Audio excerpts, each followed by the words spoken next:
Hi, this is Eddie Whitlock, author of Evil is Always Human, and I'm talking with Rabbi Sol Solomon on Dave's Gone By on UNC Radio. Oh, shalom, shalom, goddammit, everyone. I am so happy. This is Rabbi Sol Solomon, founder and spiritual leader of Temple Sons of Bitches in Great Neck, New York. And I am always excited and honored that Dave Lefkowitz gives me the opportunity to appear on his radio program, because I do love radio. I have not only a face for radio, but a tuchus for it as well. And I love talking to other people about radio who have been in radio, or more grammatically correct, on the radio. One such person is with us on the telephone at this very moment. His name is Eddie Whitlock, and he's done nighttime shows. He's done overnight shows all in Georgia, so he's got an accent so thick you could cut it with a bris knife. Plus, he has gone out of radio, and now Eddie Whitlock has written a novel, a gothic southern novel called Evil is Always Human, which, by the way, I do not necessarily agree with. I think evil is generally retail. There we go. But anywho, I hear nothing on the other end of the line. Eddie Whitlock, are you there? It's such a great day to meet Rabbi Sol Solomon. It always is, isn't it? I'm honored. Whoa, well, honored. I'm honored that you're honored. Are you honored that I'm honored that you're honored? And then some. And then some, indeed. So, Eddie Whitlock, why don't we take it all the way back to the very beginning, because you've been in radio, now you're an author, you've done public speaking, you work in a library. What was your start? What were you doing 40, 50 years ago? Well, it all started at a small 1,000-watt radio station, just like Ted Baxter, actually, now that I think about it. Griffin, Georgia. I started working for a fellow named Fred Watkins at WHIE. Had a great time. Wait. WHIE? Why? Yeah. Comedy right there for you. Good. Wait, how did you get the... Did you just walk in and you say, please give me a job? Were you interested in radio? What happened?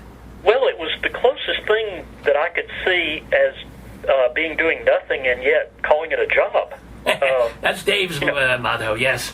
I'm going to sit and talk and get paid for it.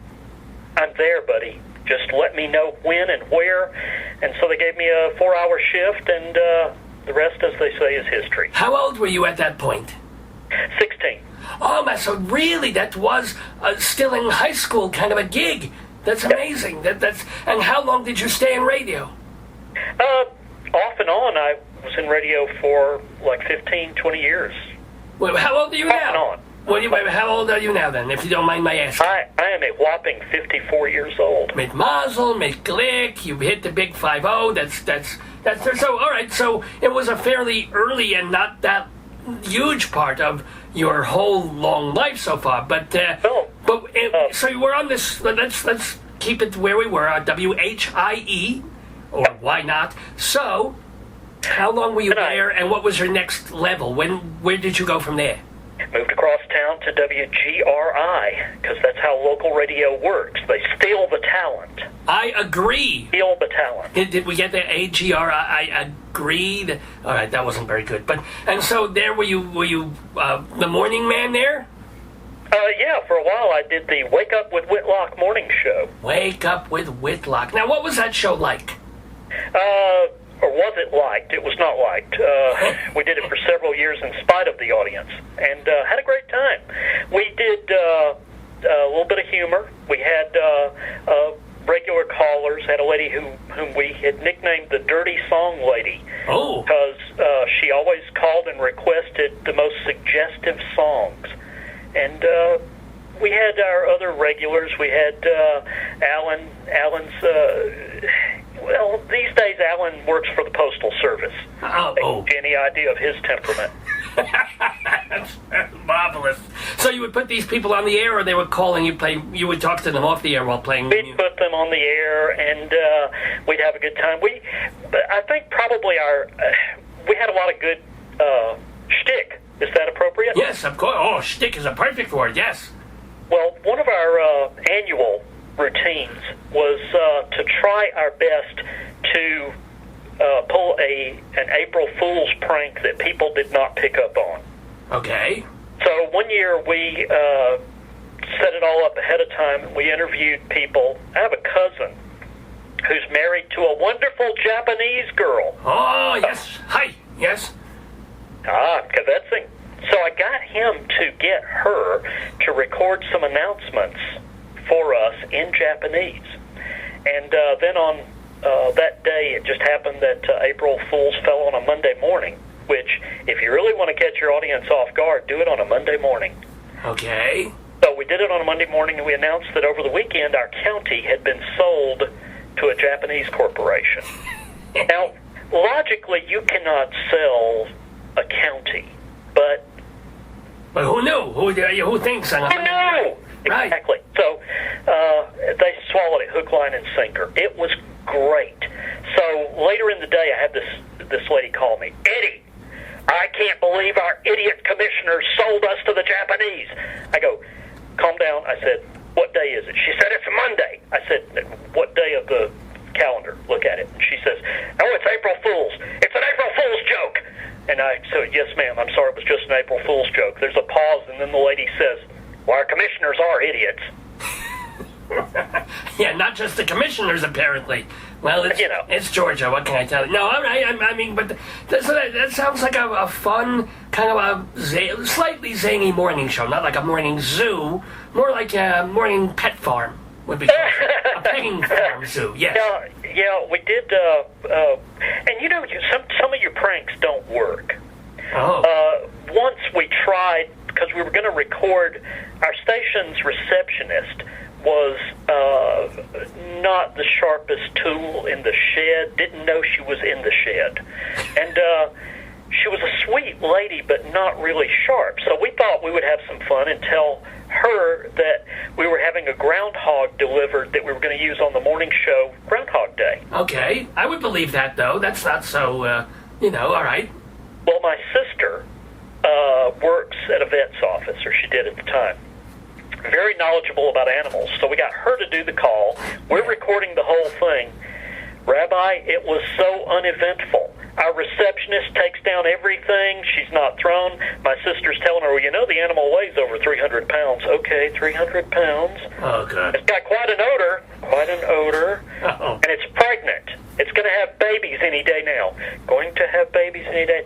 Nothing rattled the receptionist. So, worst prank ever. So she was, as you got this on the air, that she was just simply taking all this info down. Yeah, it was just awful. Oh, my God. This is bad radio, Rabbi.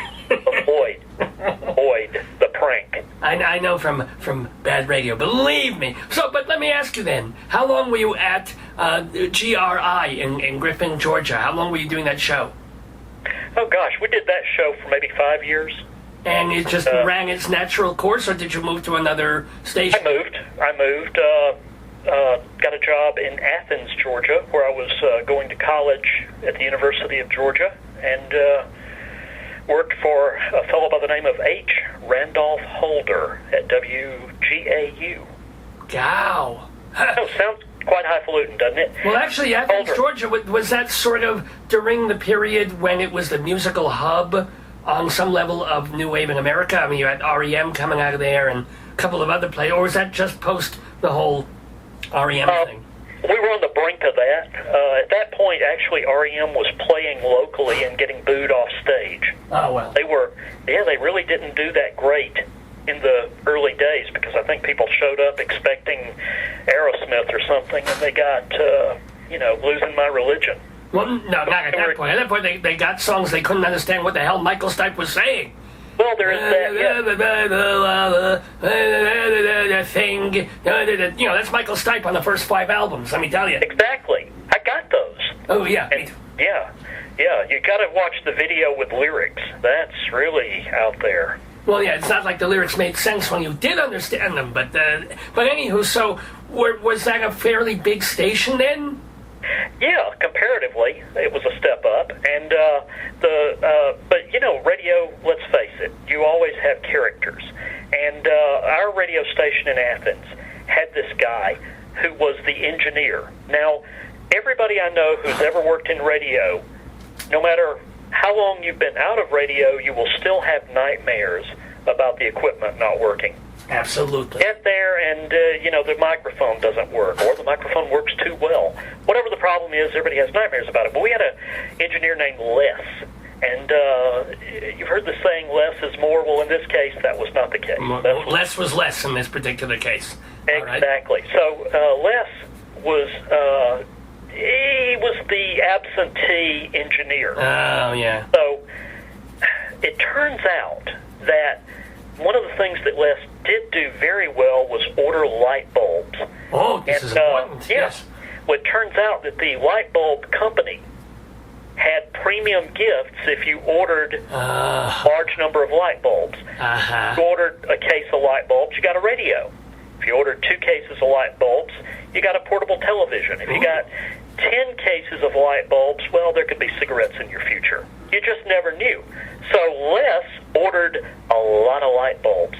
Well, finally, Les made the mistake of being out of town on a fishing weekend when the station got knocked off the air for, like 3 days.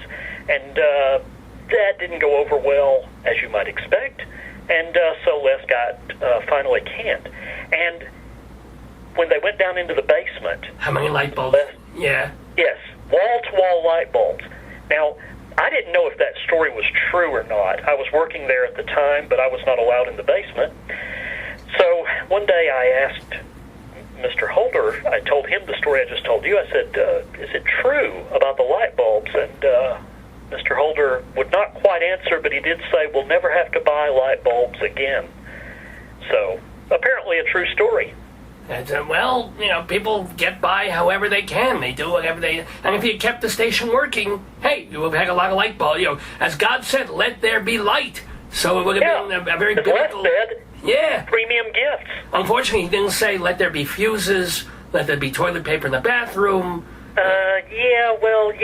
Let there be a diode microphone working. Unfortunately, there wasn't room in the... But that was in the initial draft of the Old Testament, and they had to take all of that out because it was just reading really slowly.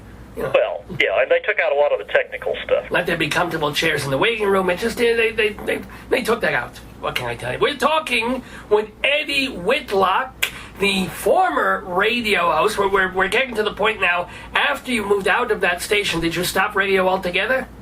Well, I wound up periodically over the years. I'd go back into a little bit of part-time work, making the ends meet, as they say, in some cases. And then I actually did radio news for a couple of years, too. That was no kidding. Fun.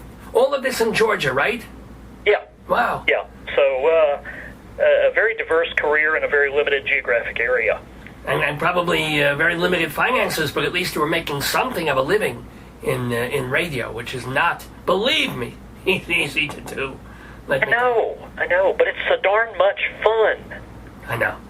So after radio, did you go into public speaking and libraries? What did you do? Well, actually, after that, I went into being a teacher for a while. I loved teaching, and naturally parlayed that into a career. For a long time, I was a director of nonprofit organizations. I was the director of 3 different organizations, all of which helped people who were in difficult situations do better.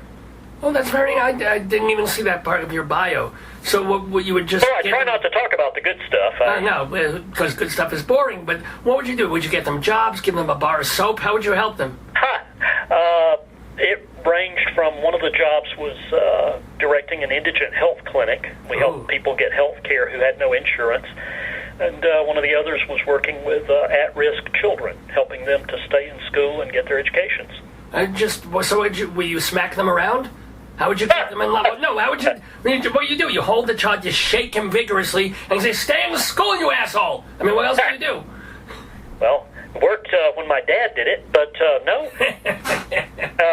No, we helped meet the needs that were going unmet outside of the school day. And in some cases, we help families with better improved housing situations. Well, that's nice. Yeah, we did good stuff. And I say we because I was just one guy working there, and there were a whole lot of people doing a lot of good work. And speaking of good works, one of my favorite places in the whole world to be, aside from my synagogue, of course, is a library. And you've been working for libraries for a while. Yes, and the truth is I'm married to a professional librarian. Oh, that is so hot.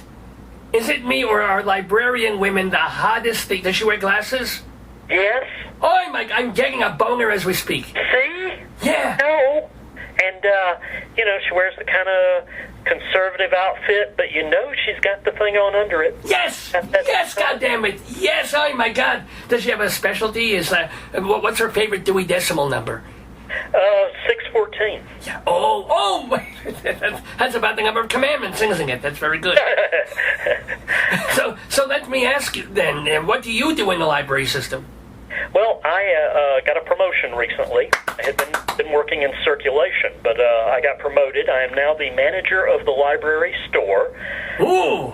I know. I'm the director of volunteers and community service workers, and I'm also what I call the vending machine scapegoat. If the machine cheats you, don't kick the machine, call Eddie.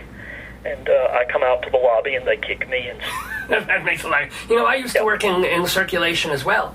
I got people's vascular systems going. It was very good. It was. Oh, I read about your prostate. Oh, you did? Yes. It's sagging over the chair as we speak. I keep having to lift it off the floor. It's pretty sad. But stay off the bicycle, dude. Oh, I know. Well, I used the banana seat.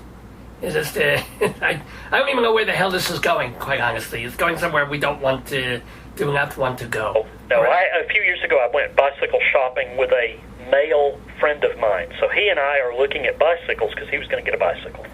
And we're in whatever sporting goods store, and he sees this great bicycle seat that is made exactly as you were requesting, with a opening for testicles. No! Way. I'm serious. And it was awesome. And so he and I are here admiring the bicycle seat made for testicles, and the salesman assumed we were a couple. Well, sure. Not that there's anything wrong with that. It was a bicycle built for two. And that's what he thought. Well, two, what? No, I'm talking about your nuts. Yeah, oh my God. Oh! Thank you. Good one. So was he, come to think of it. That should really catch on, because there has never been such a thing as a comfortable bicycle seat. I don't know why. I don't know why it is so difficult for either male or, well, maybe the women like the shape of it, well, for obvious reasons. But for men, it's this triangle thing.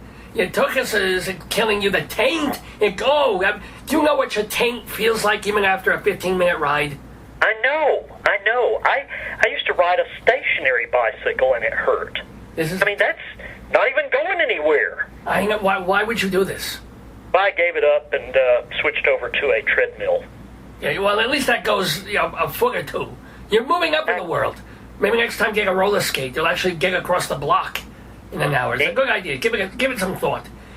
We're talking with Eddie Whitlock, former radio host, former public servant, current library helper, soda machine fixer sort of fella, and also, almost perhaps most importantly, that you are an author too. How did what Isn't that amazing? Gave you the impetus to write a novel? Well, I got to tell you that I've always been a storyteller. You probably hadn't picked up on that. Oh, there you go. But there I am, and I took an incident that my grandfather told me about when I was a kid, and I let that be the jumping-off point for a work of fiction that weaves in some family stories. Overall, fiction. But some of the minutia, it really happened. Okay. Well, your book is sort of a Southern Gothic thriller novel. Is that... Well, what? Well, it's really a sad story, to be honest with you. I encourage people to buy the download. Don't spend the money on the paper copy. Come on, you got the Kindle. Just download it for 99 cents, for goodness sake. Wait a minute. Oh. Why the hell would you want people to spend less money on you? You're obviously not Jewish. We know this. You want people to save their... How much money do you get for a Kindle download versus how much money do you get when somebody buys the hard copy? Kindle download, I get 39 cents. Okay. Paper copy, I get like $7. Whoa, dude. Well, geez. I guess you don't need the money. Good for you. Lucky you. Oh, no. It's that, I want people to like the book, but if they don't, I want them to go, well, hey, it was only 99 cents. You know, at least I've got that going for me. There you go. Well, all right. Tell me that sort of self-abuse isn't Jewish. Well, I know tremendous things about self-abuse, but we won't go there either. That's why I need a special bicycle seat. So, you took certain family stories and in a very basic line or two, what is the high concept version of the plot of Evil is Always Human? In other words, what part does Johnny Depp play when they make the movie? There you go. Oh. I want the Johnny Depp part and the Shecky Green part. Which Funny you'd mention that. Shecky Green, I've got something written for him, too. Okay. Evil is Always Human is about a sharecropper family in 1912 Georgia, and these poor people lead such a miserable life because they're all assholes to each other. How's that? That sounds very Eugene O'Neill. Okay, and? Yeah. And just when you think things are going to get better, they don't. And it kind of goes downhill from there. And there's a murder involved, isn't there? There's somebody dies, somebody kills, something like that, no? Yeah, it's not good. It starts off with a hanging. Oh, well. Back in the day, there was nothing more fun than loading up the family on a Saturday afternoon and going and seeing a public event. And so my sharecropper family in 1912, that's what the father takes them to do because he thinks that's going to be a lot of fun. Well, I mean... Idea of what jerks these people are. But then again, we laugh at this, but back in the day, it was something of public execution. And if they felt the person was guilty, it was kind of a celebration. I mean, I know it's a little odd for us to see that 70, 80, 90 years hence. Actually, it's 100 years hence, isn't it? But I'm misusing my hences, which is problematic. But, so, you know, we have to think in terms of back then, there wasn't TV. You know, there wasn't Xbox. There wasn't computer. You had hangings. Right. And who doesn't like being well hung? So there you go. And apparently that was one of the appeals also is what happens to men when they get hanged. There's a little explosion there at the end, and apparently a lot of people enjoy that part. Well, they like the pooping. Yes. Yeah. Yes, the pooping is good. So what is a thing that happened in your family for real that you adapted into this book? Well, there is the story that my great-grandfather was such a bad man. He was abusive to his family, so one day that he had the kids out plowing the field, and one of the kids snuck up behind him and whacked him in the head with a big rock. And killed him. Oh, wait, whoa, wow. Yeah. Yowza. Yeah, and so the sheriff investigated, and the sheriff's basic response to this was, well, he needed killing. And, you know, no charges were filed, no investigation. It was probably listed as, you know, accidental death, but he whacked the guy. So, fast forward to last year, one of my distant cousins reads the book, and I'm kind of worried about this because, you know, everybody in the family knows that it was her grandfather who killed the guy. She reads the book and she says, well, you know, Eddie, it was your grandfather that killed the guy. Wait. But it was your grandfather. Not hers, yours. Yeah, so now, I love that. Is she... Now, I don't know whether it was my great-uncle or my grandfather who whacked the guy. But either way, the guy needed whacking. Well, yeah, no, but it's funny how the family is... No, wasn't my great-grandpa, it was your great... The families never want to own up to the skeleton. Exactly. And let me tell you, we got enough skeletons in our closet to start a boneyard. What else? What other thing happened, whether it made it into the book or not? Mainly the sexual dalliances. Oh, well. Every family has the naughty lady. Yeah. We don't want to admit it, but there was a great aunt, and, you know, she... She wasn't great. She was really good, though. That's what I heard. Yeah. That's not what your uncle said. Oh. Well, she got around more than she should with people she shouldn't have, and there may have, we're not really sure who your cousin's father is, and so, the that's whole not issue so, of children are actually full brothers and sisters or half brothers and sisters. Whoa. There is that in the story, too, because it's just the reality of people. Well, one of the things that you mentioned in the blurb for promoting your book, Evil is Always Human, is the fact that you're doing genealogy searches of your family and of your hot librarian wife, her family too. And everything about her family came up good, and everything about your family came up horrible. It is so true, Rabbi. The stories were just like almost linear next to each other, drawn out on some kind of mathematical graph of positive and negative. My wife has this ancestor who was the first Postmaster General of Charleston, South Carolina. Ooh. He retired. He was called out of retirement by President George Washington so he could reestablish mail routes after the Revolution. Is that not awesome? So wait, your wife is a direct descendant of like the first American postman, kind of. Of Charleston, South Carolina. Of Charleston, South Carolina. And meanwhile, your family. Murderers and whores. On my side of the family, we got Josiah Whitlock, whose official cause of death is hunted down and shot by sheriff's posse. Oh, whoa. For what? He had this great idea for selling horses wholesale. Now, I don't know if... I'm all for wholesale. See? Wholesale's the best thing ever. Oh, my God, yes. The real stumbling block to his plan was he did not own the horses. Oh, that's not good. No. So he and his business partner were hunted down and shot by sheriff's posse. Wow. At the time, it seemed like a good idea. Well, you know what? It's not so different. You watch on the news, there's people who do the same thing today with real estate. They sucker people online. They say, oh, put a down payment on the house, and they've got nothing to do with the house. Yeah. The only good thing I can really say about my family is none of us went into politics. Oh, thank God. Although you couldn't really have been worse. Think about it. When you look at people like Richard Nixon and George Bush and Dick Cheney, really, how much worse could a horse liar and, a slutty great aunt be? Exactly. I think I would have rather had your slutty great aunt in more ways than one, come to think of it. Oh! Thank you, goddammit. But let me ask you, if you found out all these horrible things about your family, why are you seem to be very gung-ho about everybody researching their genealogy and how that's a good thing? Because I think that it makes us realize that while symbolically we are brothers, yeah, actually we're all cousins.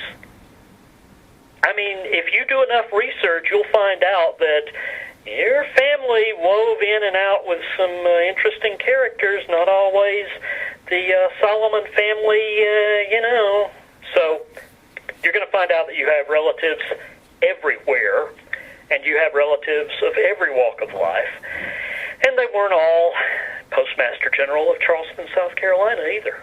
I get it. I mean, we can't go much back further with my family than like 100 and something years. It sort of stopped somewhere in Eastern Europe, and that's where it is. So, hoping that maybe I had some bad people killing some Russians in there, that would be nice.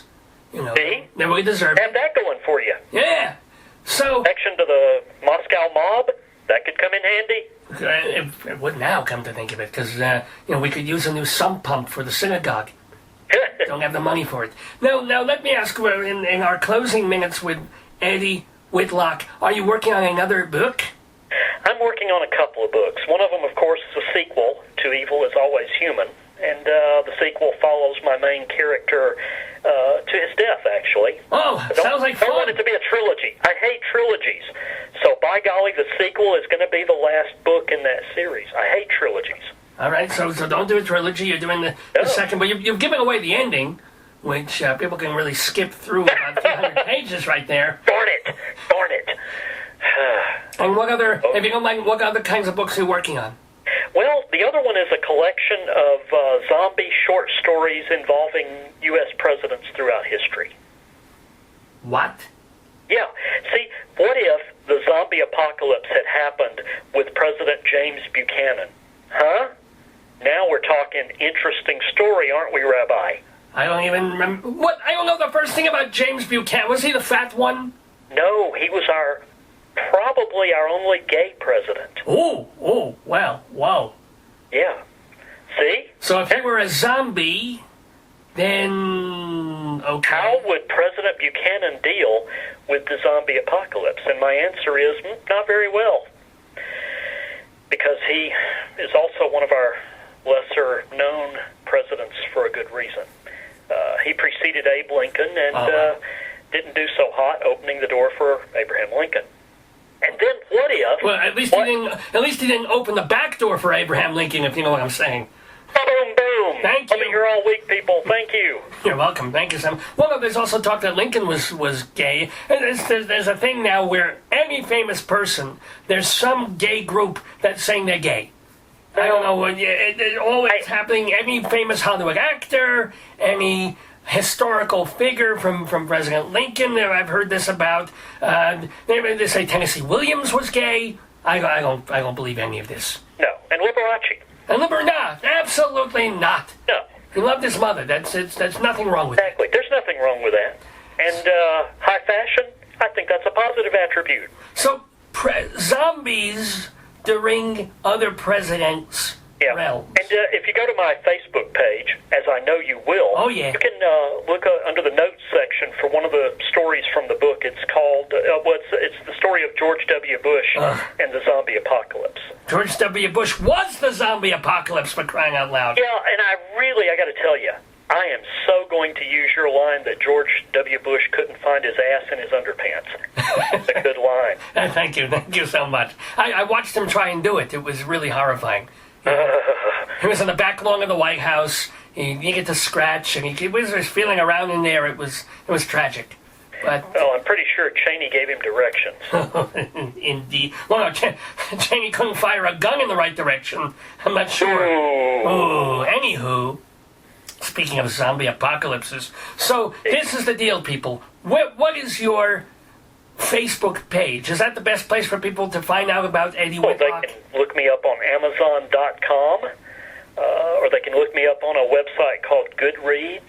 Goodreads is a great website if you're a reader, because you link with other people, and if you liked a certain book, you can find out about other books that are similar to that one. Well, that's a very good idea. They should do that with music too, and things like that. It's sort of this begets that. If you like this, you might like that. Exactly. It's the Pandora radio of books. So it's like James Buchanan. If you like zombies, you might also like men's turkises. It could work. I don't know about that. I don't know either. I like it. Last question for Eddie Whitlock, and by the way, that name is spelled Whitlock. Eddie Whitlock. I assume certainly you're not Jewish, but what are you and how religious are you? Well, I used to be Catholic, but I got over it. Good for you. Okay. Yeah. Right now, these days, I'm not anything. Ooh. Yeah. Sorry about that. Are you interested in being converted? If I could become part of your temple, I love your temple. Thank you. I love both my temples on both sides of my head. But I just, when I heard about was it Temple Sons of Bitches? It is indeed, yes. That is awesome. I know. Of course it's awesome. I made it, goddammit. And we would love to, we have a health plan, if you're interested. What is the health plan? We give you an apple, because it keeps the doctor away. Ah. You get a free apple every month, so eat it slowly. Ah, and I assume, of course, the chicken soup recipe is posted. Chickens, you get the recipe, but we can't afford the soup. You got to make that yourself. I cannot blame. Could you at least help me get the ingredients wholesale? No. But we can point you to websites that we can do. Happy to do it to get more people in our shul. We especially need a Shabbos goy. So until you actually convert, you can turn the lights on and off. And that's right. I do know that. Somebody's got to turn your lights on because you can't work on. There you go. Right. And plus, now I know you must have taken a carton or two of those light bulbs when we had the radio station. Okay, I got a few. Yeah. So see, bring them over, and we'll talk. We'll talk. I'll teach you a couple of words of Hebrew. You'll be in the tribe. It'll be great. That's awesome. Yeah, and of course those light bulbs, I can get them for you wholesale. Ba-dum-bum. Ladies and gentlemen, we've been talking with the wonderful Eddie Whitlock. Buy his book and buy it cheap on Kindle. Evil is Always Human. You can find out about it also at Amazon and at the Facebook page of Mr. Whitlock. Mr. Whitlock, my only thing is, please try and do more radio, because you're really delightful on it. I can tell what a good host you have been. If you come out to Colorado, please come be a guest. Yeah, now I would say don't go on our radio station, because you'll end up taking Dave's job, I can tell. But anywhere else but Colorado, get back on the air. We need you. Thank you, Rabbi. I appreciate your time. It's been a delight. Thank you, Eddie Whitlock. Shalom. Shalom.